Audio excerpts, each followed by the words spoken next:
Welcome back to Round 2. I'm Jaclyn Siu, founder of StarCycle, and a lifelong rider of the founder roller coaster.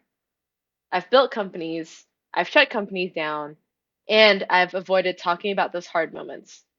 And now, I've dedicated my life to helping people through them. Through all of that, I've learned one thing.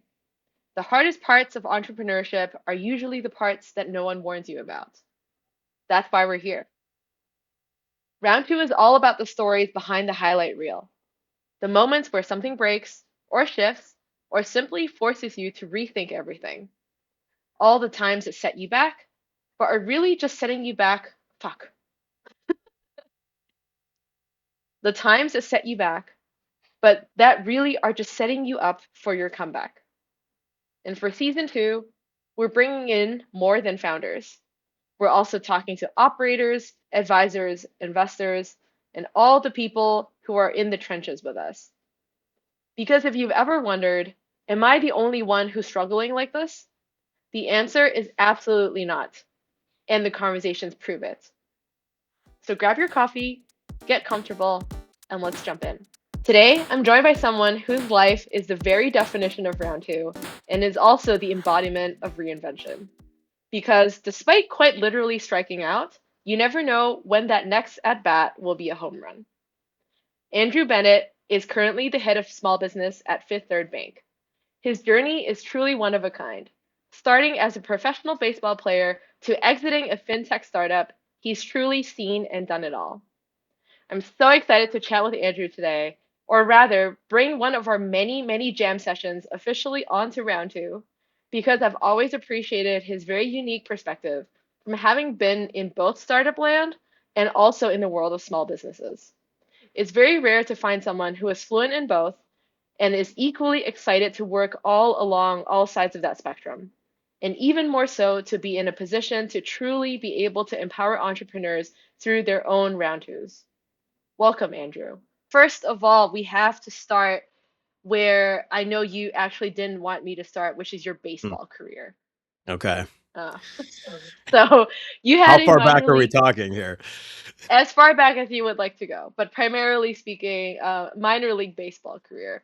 Okay. And, clearly, or perhaps not, maybe I'm missing something. I'm not exactly a sports ball expert, whoops, here, but, you know, how did you make that transition from being an athlete to, you know what, screw this, I'm going to be a founder? Like, what was that kind of jump like? And do you feel like that was something that you wanted to get into at some point? Yeah, no, it was a circuitous path. And one thing I should set the record straight on right away is that technically not a founder of Provide. I joined very early, so I am proud of the risk tolerance that I guess that indicates that I was uh officially person number 6.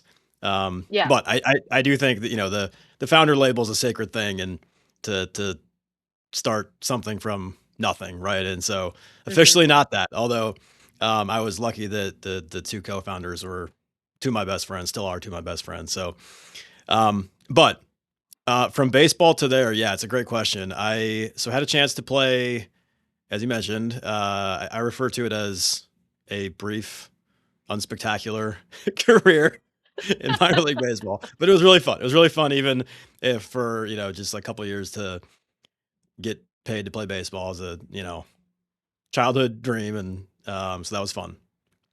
But that actually led me into sort of my first career, which was coaching.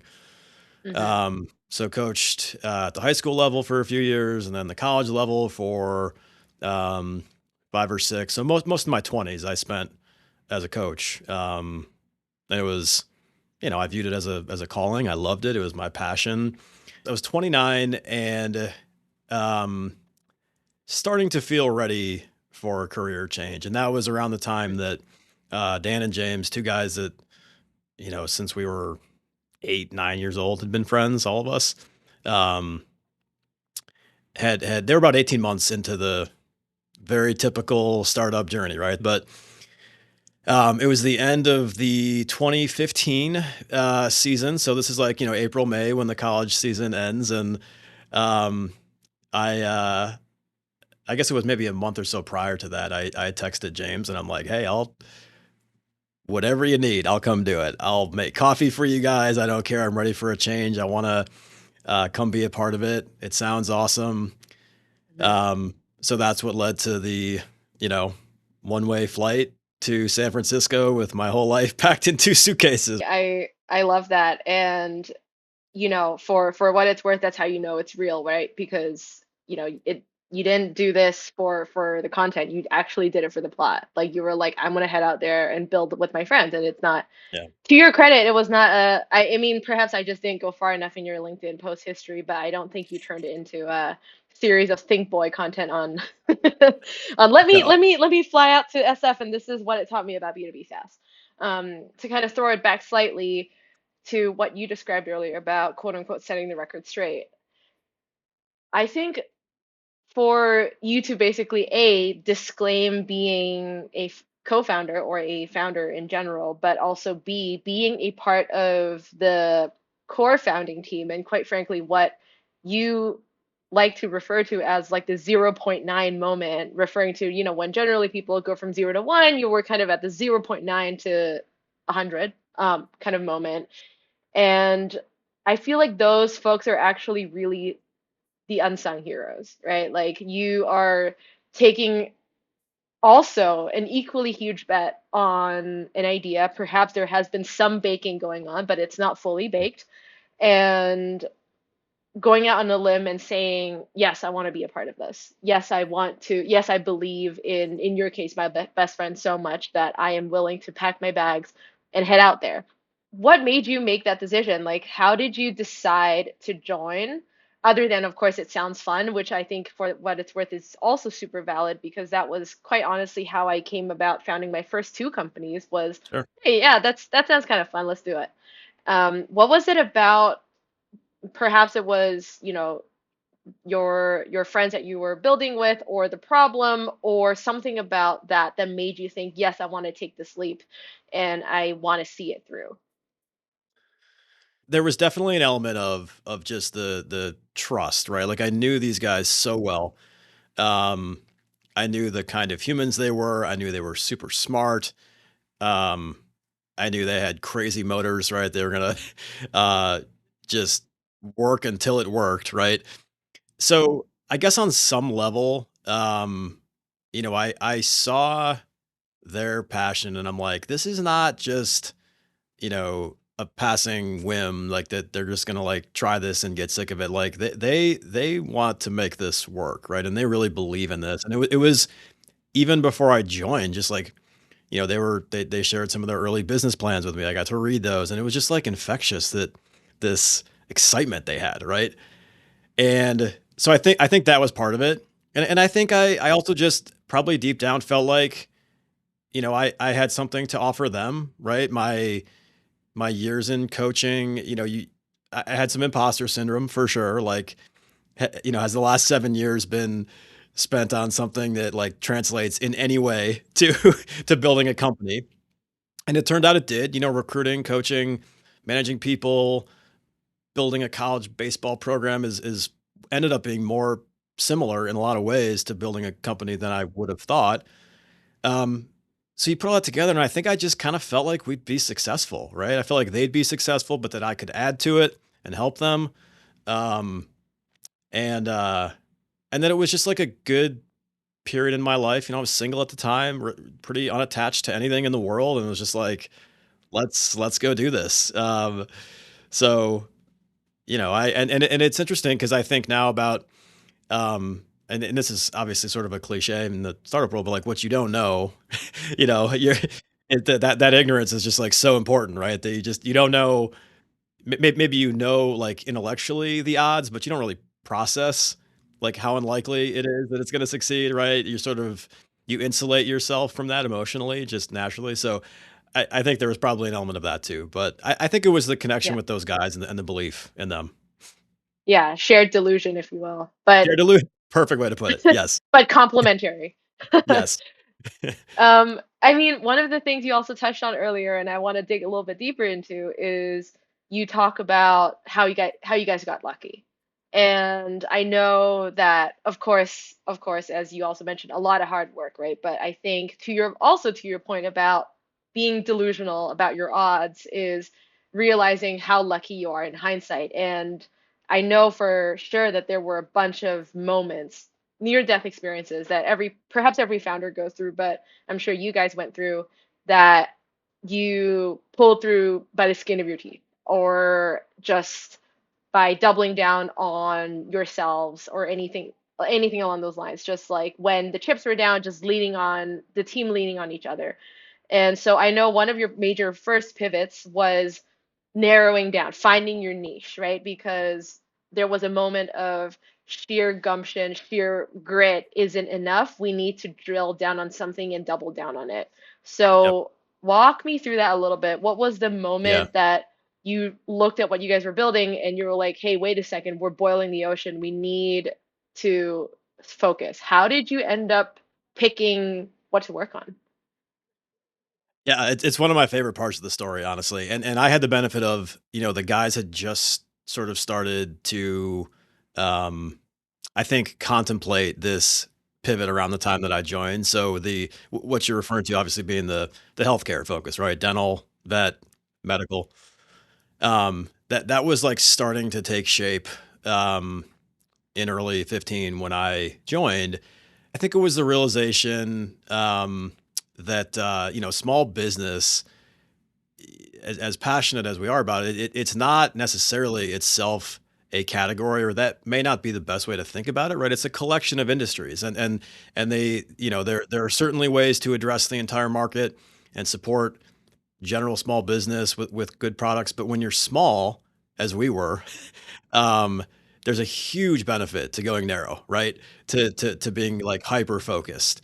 I forget who it was that first told me this, but there's like you need a product insight as well as an acquisition insight. Like a product insight is a great foundation, but it does not necessarily a successful company make, right? Like you need Explain for the ones of us who are not at operating at your level quite yet, what how are you going to exactly get you mean by customers? either of those. Yeah.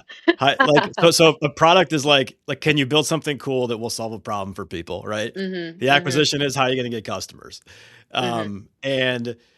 And when I say insight, I like that word. It's like something that is that you realize or that's unique about how you can find the people that your product is built for, right? Because obviously it's like plenty of products that they're just like so good and so impactful that they have this viral thing and word spreads, and of course everybody wants it. And like, yes, that can happen, but I think probably those are like the exceptions, right? And in general, a successful business needs to have some perspective on where you're going to find the customers.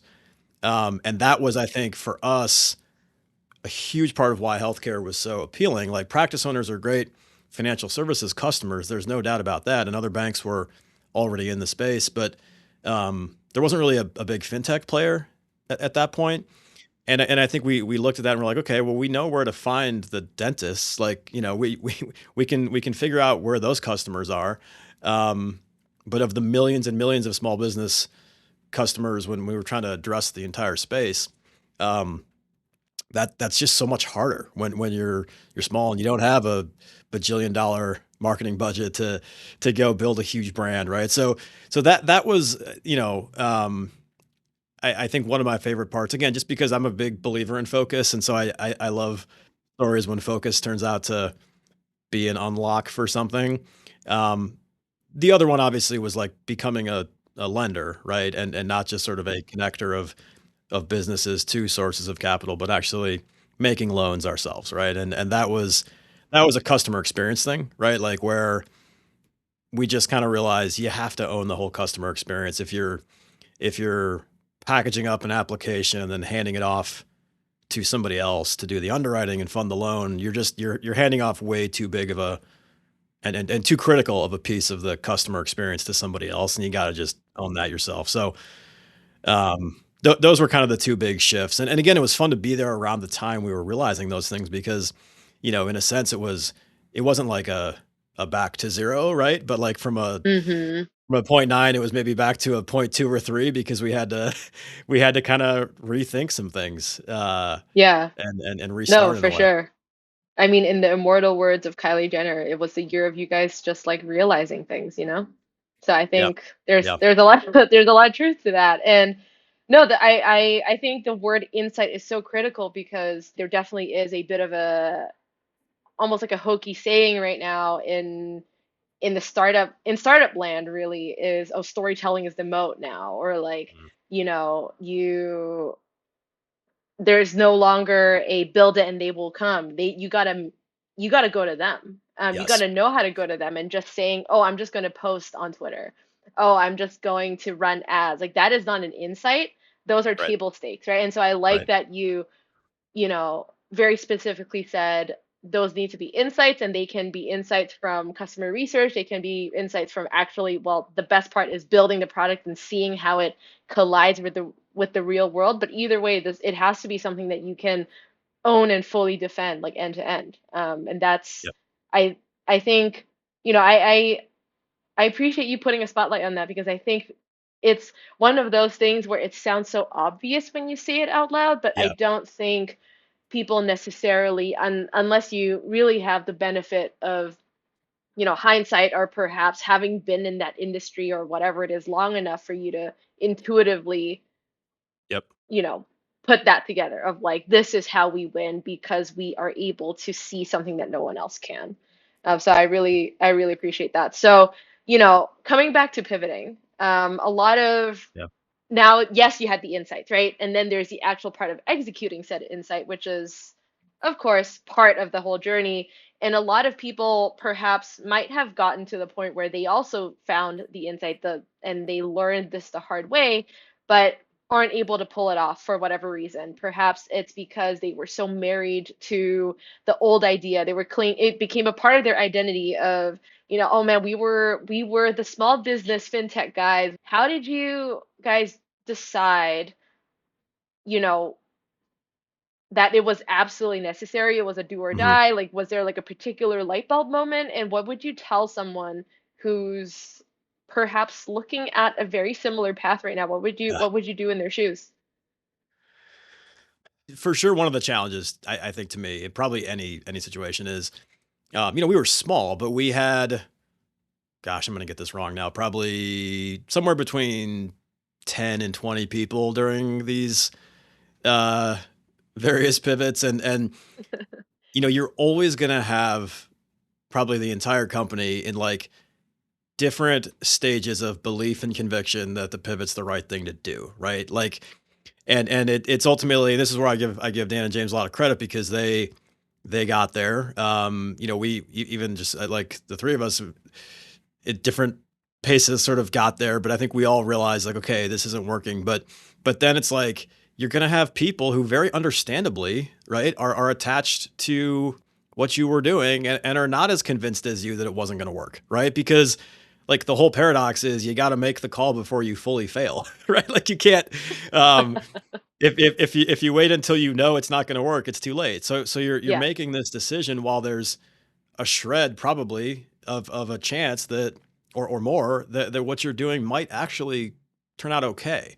Hmm. This is not going to be maybe the most um, insightful answer, but I think it's you got to follow your gut and your instinct, and I think I watched them do this over and over again.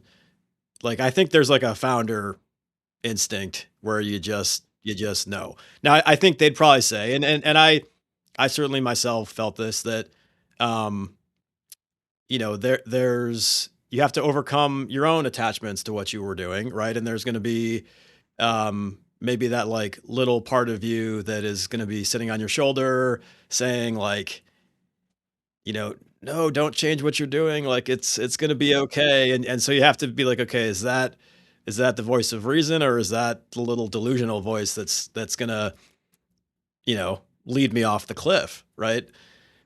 But I think it all comes back to trusting your gut and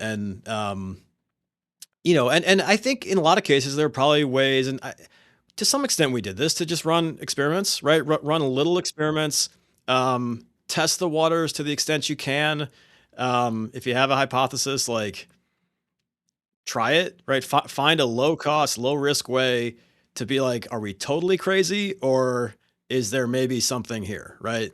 And we were sort of able to do that because we started we started serving some healthcare customers while we kind of had the old business still running, and so there was that overlap time, right? And to my earlier point, that's when I think culturally it was the hardest with the team, right? Because there were some people literally working on each thing, um, and you get all manner of like, well, are they working on the things they believe in, or do they sort of feel like, okay, the company's going that way, but I'm still doing this, and so navigating all of that is just it's so hard. And I'm not sure there's a great way to avoid it, um, but those would be my two pieces of advice for whatever that's worth. Yeah.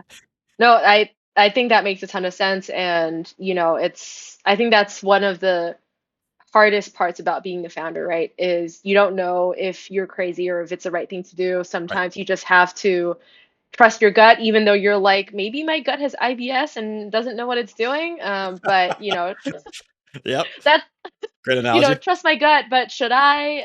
Right. Right. Sometimes you have to give in to the crazy, and there's no Hmm. one.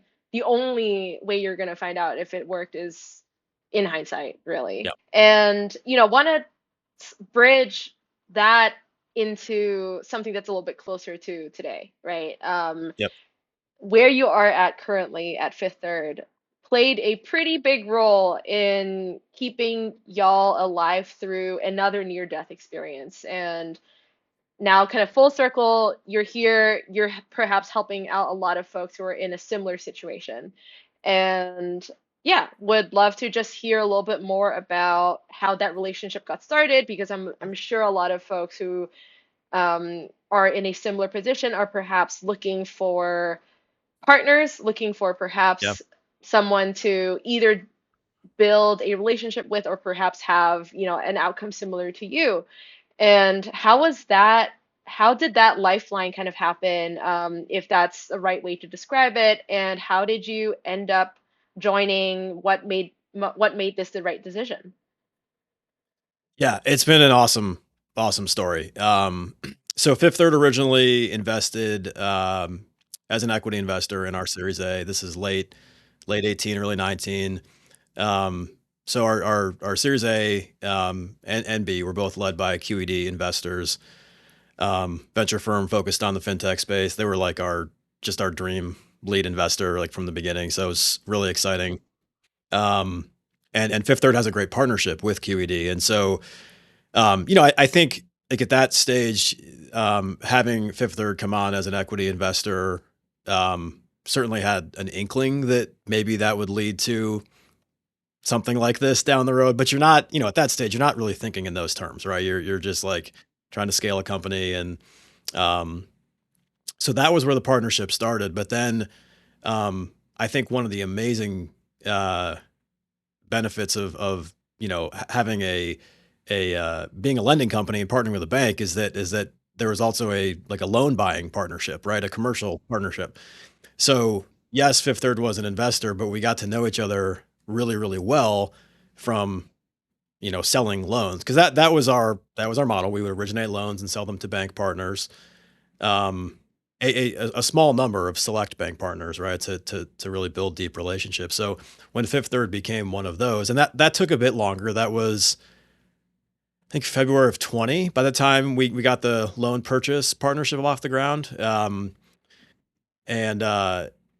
so that gave us the benefit of just like we knew the bank well, we knew the leadership, we knew that it was we were very culturally aligned. They knew us, they knew how we did things, the types of loans that we did, um, the strength of our business and our brand. So when the time came ultimately in 21. To consider selling the company to Fifth Third, it's like felt like a no brainer. It's like we know this is going to be a great match.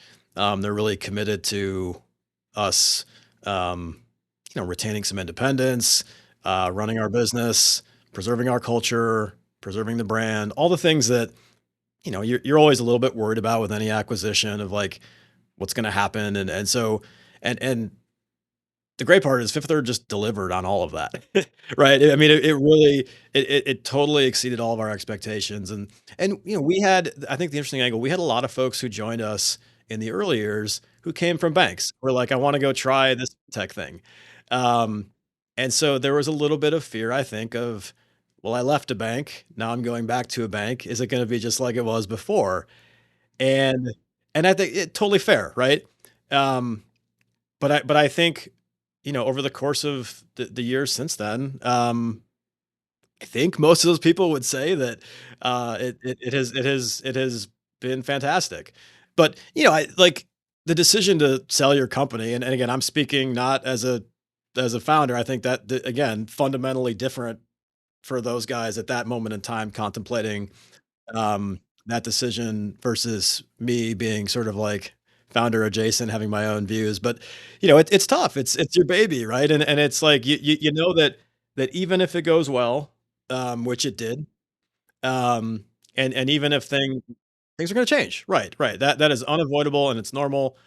And so that I know they were deeply conflicted, but ultimately again felt like, man, these are really smart people running this bank, and they get our business, and they're saying all the right things, and so, um, I think they would say they had a lot of comfort making the call ultimately.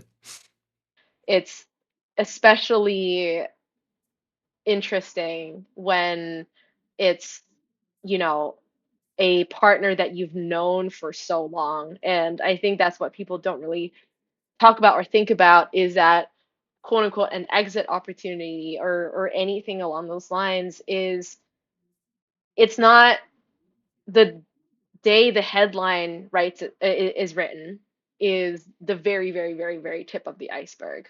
There's a Yep. relationship that goes so deep behind that when the moment of the sale comes. And Yep. I think this echoes true for even selling software really. Like if you're like, oh, Yeah, haha, sure. selling B2B SaaS, right? But like you make the sale not at the moment of the sale, but at the things leading up to it so that the sale becomes inevitable. Mhm. You like the person on the other side of the table. You work well. It's the same it everything in life is a sale in a way, right? Like Very true. I think Yeah. it sounds a bit cold to say it like that, but everything in life is a sale. Your investors who want to invest, co-founders who want to join you. Like that decision in itself is not the sale. It is the inevitable, it should be the inevitable outcome of what came before. And so in your case, it was building these deep relationships. They knew you guys were the real deal. You knew they were the real deal. Happy that, now that you're within Fifth Third, you're like, yep, everything has checked out, right? Like I think Yep. that's also pretty rare for what it's worth. Well, and when people ask like why, post acquisition, like what has led to the success of Provide within Fifth Third, and then just becoming a part of Fifth Third. And maybe it sounds a little corny, but I really do think it's like the best of both worlds. It's the best of what a fintech and a bank can do together, right? Like, because we were a lending business, and a lending business, like a bank is a great home for a lending business, right? With all those deposits and a great balance sheet. And so it has truly been the best of both. And um, I've been really proud of how our leaders have embraced that, and not pushed back against it, right? And said like, no, this is the right spot for us to be, and let's embrace it. And sure, there are certain little things that independence wise you want to preserve maybe, or continue to do differently because you don't want to lose what has made you successful or your secret sauce. And but it's about, I think our learning has been, it's about knowing which ones those are, right? And knowing where it makes sense to say, yeah, the bank does things this way. That's a great way to do it, and we're going to do it that way too because we're part of the bank, right? And so you're making like hundreds of decisions like that. At least we were over the first few years of where to fit in, where to stand out, right? It's like it's I mean, how often in life is that the question, right? When you're trying to um, join things together. But on the whole, I think we got it right. Yeah. No, I think you did. I mean, for what it's worth, right? Like I am very much completely. complete outsider looking in, but for what it's worth, I think you made some pretty good decisions. And now that you're on the other side of the table, and of course it from what you were saying, it sounds like you guys are able to stick to your original mission, but just have a lot more perhaps resources and channels to do this at an even larger scale than what you were doing before. But for so many years, you were Andrew, not co-founder-ish of Provide, right? Yeah, yeah, yeah, And suddenly, seemingly overnight, perhaps that has shifted. And we talk a lot about the repeated ego death of founders or not founders or founder-ish people within a startup having to embrace and grow with the company. And yeah. it's a whole other kind of identity shift to go from that into an operator. And, what was something that you didn't expect, like pre-acquisition about this? And what do you think founders get right about when the deal closes, and what do they get wrong? And what would you tell yourself if you had the chance? So I think one way in which my role has changed a lot is that um, because we are part of a large organization, I naturally spend more time um, interacting with other leaders, peers or leaders above me in the organization, um, than I do like with the team directly, right? Not being a founder, I was not one of the ones doing the doing the fundraising, right? Like Dan and James, whether it was fundraising We'll or just have a bringing people little up on board, it was asterisk right just next to yeah, your head yeah, yeah. that says So not a I, founder. but where I think that's relevant is like I spent a lot of my time just totally internally facing, right, over the startup years, just like leading teams, building stuff, making sure things were running smoothly, um, and so that is just naturally less a part of my day to day today, because again we're part of a large organization, and my time is often better spent connecting with other leaders in the bank, whether that's partnering on things or telling our story or whatever it might be, right? Um, and I don't know that I like fought against that early on, like right after we joined, but I don't know that I fully appreciated how important that would be, um, and that prioritizing that uh, was arguably as important as anything that I was doing with our teams to build our platform, find customers, whatever it might be, right? So I'd probably tell myself like, hey, you know, jump into that right away. In defense of my 2021 self, like it's it's hard when you don't know your way around the organization, right? Um, but I think I would certainly say I've found people at Fifth Third to be enormously helpful and welcoming and open to basically anything. So I could have probably embraced that sooner. So what you're actually saying is that synergy is real and it's not just a meme. Totally. No, totally. Yeah, yeah. There's so many like awesome, smart people at this bank, and a lot of times I'm like, oh, I should have connected with them sooner or spent more time with them sooner. But you don't want to neglect your team either. So it's a balance that's probably impossible to get perfect, right? But Yeah, it's powerful when you invest in it, I think. for sure. I think that's a synergy as a service, right? Like B2B SaaS. There you go. That's what it really stands for. Wanna dig a little bit deeper into, all the learnings you've gained from all of your synergies, LOL. But you work with a lot of brick and mortar businesses, and have been throughout your time solely at Provide, but also now at Fifth Third. And you have spent so much your time on financing, just in general. And this is 100% super top of mind for a lot of folks right now in this economy. For just I don't think that needs any elaboration. So would just love your perspective as having been a startup, not founder, but also on this side of the table, on what do people perhaps get wrong about financing, getting financing, how to get financing, that you feel like you have a really unique insight on. I think definitely one of the challenges as a small business owner is it's so you may do lots of things with money day to day, right? You're accepting payments, you're managing your bank account, you're, you know, whatever it might be. You're paying employees, right? But financing is this thing that sort of pops up very intermittently, right? Like usually when there's something big to do, whether you're, it's at the beginning and you're starting a business, buying a business, or you're expanding, or you're remodeling, or you're buying your building, right? There's sort of these like big, either big purchases or big inflection points in the journey when you need this. So you're doing it infrequently, and so it's not something that's, to your point, not top of mind necessarily all the time. Um, so I think there's the thing that comes to mind for me is just like understanding what readiness for financing looks like, which I think often means doing the research, talking to your whoever your trusted advisors are, which hopefully, as a business owner, you have a great CPA attorney, whoever else around you, right? Um, and understanding what that journey looks like and preparing like before you need to do it, right? I think that's and it's hard you're running a business. It's hard to carve out the time to focus on something that's not necessarily urgent or immediate.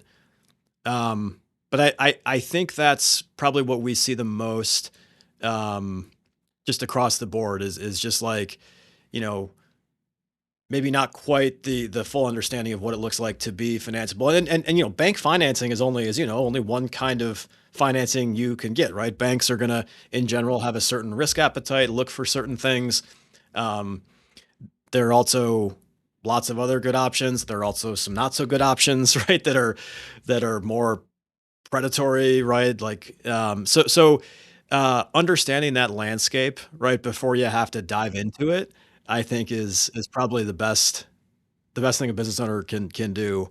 Um, Especially if you have an idea that like down the road, hey, I might want to expand. I might want to, you know, own commercial real estate for my business, or have a second location someday, or there's this business over here that is doing the same thing and I'd like to maybe acquire that business someday. So, um, just sort of understanding where your vision and where you're heading, and then prepare before you have to.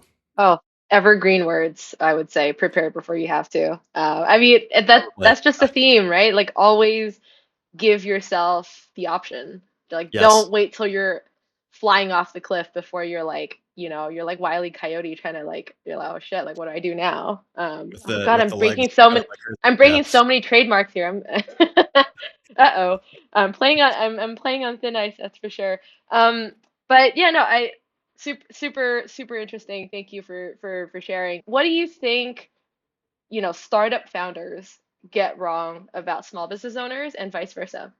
when you say get wrong, do you mean like they don't understand what the other's doing, or Because I think, to poke at that very provocative question slightly, I think there is, let's generally say startups are venture scale and small yep, businesses may not be. And yep, I think neither side really understand the other. yeah, And there's indifference at best, and sometimes a little bit of a, oh, you're not as good at us as us, like from one side to the other, and kind of the other mm-hmm. way around as well. So I'm just super curious because, of course, from where we're sitting, I see it way more similarities than do see differences. I do see that yes, the means of financing or financing can be a little bit different, Yep, right? But I think the amount of grit, the amount of hard work, the resilience that goes into it is, very much, perhaps different flavors of it, but very much demands the same level of focus and hard work and all of those types of things. So yeah, just curious from your perspective, having been on one side and yeah, working with so many on the other, just curious to hear what like your take on that. yeah. Well, I don't want to like repurpose what you just said. I promise I was actually thinking this. Is that they're more alike than they Piggybacking realize. off of, Yeah, yeah. yeah, yeah. I think that's that there are more similarities probably than than either camp would think, right? And Mm-hmm. certainly you have to acknowledge the differences, right? Like a Sure. growing a venture back startup is the the financial modeling is different. There are worlds of difference, right? On many planes, but I think you nailed it. The idea of entrepreneurship, resilience, determination, what you're building. Um, it, it's probably not that different, right? And it's funny because I often say in this role that I was at one point a small business owner. Obviously, like it was a slice of of ownership, but like we were by some definition a small business while we were also a venture backed startup, right? Um, and so I think you're trying to build something that solves a problem for somebody, right? That creates something of value that people need, that contributes something to a community or to the economy or whatever it might be. It's the same thing, right?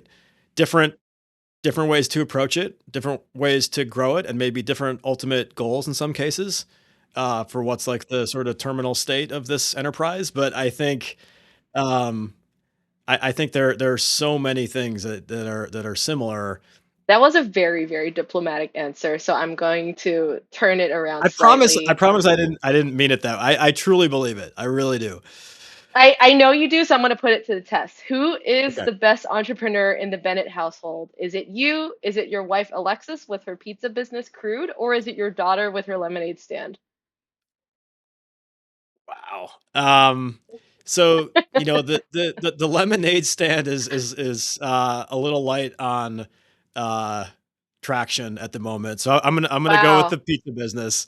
I mean that's been really fun. I have to brag, especially because I don't know if I'm allowed to mention Chad on the podcast, but because Chad knows my wife. Um, it's been really really fun to see. So she makes this unbelievable sourdough pizza. Um, Really cool background. She worked at the Food Network. She worked for Martha Stewart, then went to culinary school, worked at Tartine in San Francisco. So her starter Wow. is from Tartine, Mm-hmm. which is always fun when you meet somebody in Columbus who knows Tartine, right? When that like Yeah. resonates, it's pretty cool. Yeah, yeah, yeah, yeah. Um, but uh, but it's been so fun just to see her pour herself into that, and people just love the pizza. It's so good. Um, so I I have love said that. I have said many times the coolest startup in our household went from being provide to croûte, which means crust in French, um, long ago. Like the minute she started doing that you know honor was passed on. Wow, your daughter has big shoes to fill. It's like we Yeah. need to increase stakeholder value stat to bring it all the way back home. No, well, a different kind of home.